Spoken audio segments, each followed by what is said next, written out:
తమిళ super star Ajit Kumar గురించి ప్రత్యేకంగా పరిచయం చేయాల్సిన అవసరం లేదు. ఆయన రియల్ హీరో మాత్రమే కాదు, రియల్ హీరో కూడా. తన నటనతో మాత్రమే కాదు, ప్రత్యేకమైన మానవత్వంతో కూడా తెలుగు, తమిళ సినిమాల్లో అభిమానులను సొంతం చేసుకున్న వ్యక్తి తలా అజిత్ కుమార్. మాస్ హీరోగా అభిమానులు అలరించే సినిమాలు చేస్తూ బీభత్సమైన ఫాలోయింగ్ సొంతం చేసుకున్నారు. తన మీద టైంపాస్ కోసం ఇతరులు వేసే నిందలను కూడా మౌనంగా స్వీకరించే వ్యక్తి. ఇతని జీవిత చరిత్ర, ఇతని స్వభావం చూస్తే ఎంతటి వారిలోనైనా కాస్తంతైనా మార్పు రావడం ఖాయం. హీరో అజిత్ కుమార్ మన తెలుగుగడ్డపై పుట్టినవాడే. సికింద్రాబాదులోనే జన్మించారు. దీంతో తనకు వీలు దొరికినప్పుడల్లా హైదరాబాదుకు వచ్చి వెళ్తుంటాడు అజిత్. ఇక తెలుగులో కొన్ని సినిమాల్లో నటించినా కూడా ఆయనకు ఇక్కడ పెద్దగా పేరు రాలేదు. కానీ అక్కడ తమిళనాడులో సూపర్ పాపులర్ అయ్యారు అజిత్. తమిళ్లో అజిత్ ఎన్వీడు ఎవ్ కనావర్ అనే చిత్రంతో ఎంట్రీ ఇచ్చి ఆ తర్వాత కాదల్ కొట్టై, కాదల్ వారువాలా, కాదల్ మన్నన్ వంటి సినిమాల్లో నటించి చాలా పాపులర్ అయ్యారు. కెరీర్ తొలినాళ్లలో అజిత్ ఎన్నో ప్రేమకథా చిత్రాలతో నటించారు. ఆయన నటించిన ప్రేమలేఖ తెలుగులోకి డబ్బై చాలా పెద్ద హిట్ అయింది. ఇక ఎస్.జె. సూర్య దర్శకత్వంలో 1999లో వచ్చిన వాలీతో మరింత పాపులర్ అయ్యారు అజిత్. యాక్టింగ్ ఫీల్డులోకి అనుకోకుండా ఎంటర్ అయినప్పటికీ స్వయం కృషితో కోలీవుడ్ స్టార్ హీరోలలో ఒకరిగా ఎదిగాడు అజిత్. ఎన్నో అవార్డులు, రివార్డులు సొంతం చేసుకున్నాడు. దక్షిణాది చిత్రాలకు ప్రత్యేకంగా అందించే దాదాసాహెబ్ ఫాల్కే అవార్డును అందుకున్నారు. అలాగే 3 ఫిల్మ్ఫేర్ అవార్డ్స్తో పాటుగా 3 తమిళనాడు స్టేట్ అవార్డ్స్ సాధించాడు.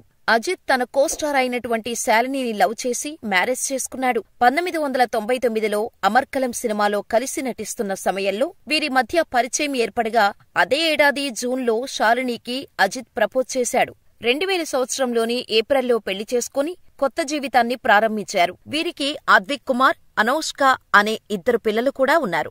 ఎంత బిజీగా ఉన్నా వీలైనంత సమయానికి భార్యాపిల్లలకు కేటాయిస్తూ పర్ఫెక్ట్ ఫ్యామిలీ మ్యాన్ అనిపించుకున్నాడు. అయితే శాలినిని ప్రేమించకముందు ప్రేమలేఖ హీరోయిన్ హీరాతో అజిత్ డేటింగ్ చేసినట్టుగా రూమర్స్ కూడా ఉన్నాయి. అందరి హీరోలా కాకుండా జుట్టు మొత్తం తెల్లబడినా ఏమాత్రం రంగు వేసుకోకుండా అలాగే హీరో పాత్రలు పోషిస్తున్నారు అజిత్. 3 సార్లు ఫిల్మ్ఫేర్ బెస్ట్ యాక్టర్ అవార్డులు పొందిన అజిత్ గురించి చాలా మందికి తెలియని మరో విషయం, ఆయన దేశంలోని అత్యుత్తమ డ్రైవర్లలో ఒకరు. చాలా మంది సినీ హీరోలకు ప్రత్యేక ఆసక్తులు ఉంటాయి. కొందరు బైక్ రేసింగ్, హార్స్ రేసింగ్ ఇష్టపడితే మరికొందరికి స్పోర్ట్స్ అంటే ఇష్టం. అయితే తమిళ స్టార్ హీరో అజిత్ కుమార్కి బైక్, కార్ రేసింగ్ అంటే ప్రాణం. తన సినిమాల్లో కార్ స్టంట్స్ అన్నీ డూప్ లేకుండా సొంతంగా చేస్తాడు. అతడి వద్ద హై ఎండ్ కార్లు చాలానే ఉన్నాయి. అయితే Ajith bike trip, car driving clips social మీడియాలో వైరల్ అవుతుంటాయి. అజిత్ ఫార్ములా 2 రేసింగ్లో డ్రైవర్గా కూడా పాల్గొన్నారు. అంతేకాదు దేశంలో అత్యుత్తమ డ్రైవర్లలో అజిత్ కూడా ఒకరు. అజిత్ నటుడిగా మారకముందు బైక్ మెకానిక్ గా తన జీవితాన్ని ఆరంభించారు. ఆ తర్వాత కొన్ని రోజులు గార్మెంట్స్ ఫ్యాక్టరీని నడిపారు. కొన్ని యాడ్స్లో కూడా నటించిన అజిత్ ఆ తర్వాత సినిమాల్లో అవకాశమొచ్చి పూర్తిస్థాయి నటుడిగా మారారు. అయితే అందరిలాగే ఈయన కూడా అనేక అవమానాలు ఎదుర్కొన్నాడు.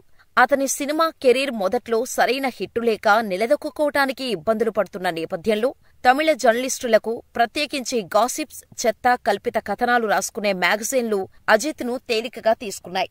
ఎందుకంటే పెళ్లయి 2 ఏళ్ల దాకా ఆయనకు పిల్లల్లేరు. కావాలనే వాళ్ళు గ్యాప్ తీసుకొని ఉండవచ్చు. కానీ తిరొచ్చువై అనే ఓ పత్రికలో విజయ్ అనే జర్నలిస్ట్ అజిత్కు అసలు మగతనమే లేదు, అందుకే పిల్లలు పుట్టడం లేదు అని ఇష్టమొచ్చినట్టు రాసిపడేశాడు. తమిళంలో అలాంటి మ్యాగజైన్లు అప్పట్లో బాగానే ఉండేవి. కథనం చదివి అజిత్ ఏమీ ఉడుక్కోలేదు. మరి తెలుగు ఇండస్ట్రీ పెద్దలా బూతులు తిట్టలేదు. సింపుల్గా నవ్వుకొని ఊరుకున్నాడు. ఎవరేమనుకుంటే నాకేంటి అని తనకు తానే సర్ది చెప్పుకున్నాడు. అదే విజయ్ కొన్నాళ్లకు గుండెపోటుకు గురై ఆస్పత్రిలో పడ్డాడు. సగటు జర్నలిస్టు బతుకు అంతే కదా, కష్టంలో ఎవడూ ఆదుకోడు, రాడు, చేయూతనివ్వడు. జర్నలిస్టు జోష్లో ఉన్నప్పుడే లోకం కనిపించదు. ఈ విషయం తెలిసి అజిత్ స్వయంగా హాస్పిటల్కు వెళ్లాడు.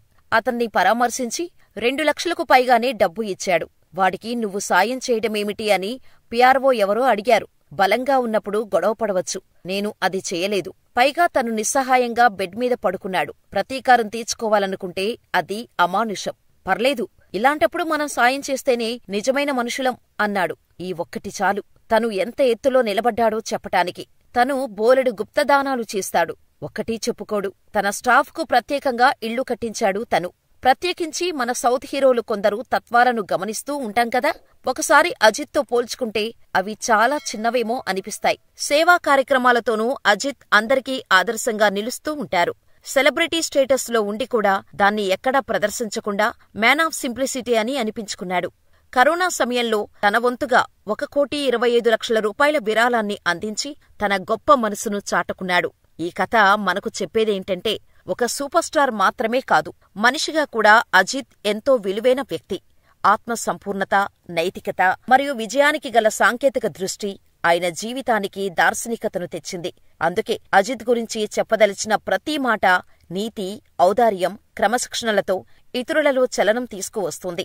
ఈ హీరో కథ విన్నవారు ఎవరైనా సరే ఇతనికి సలాం చేయాల్సిందే.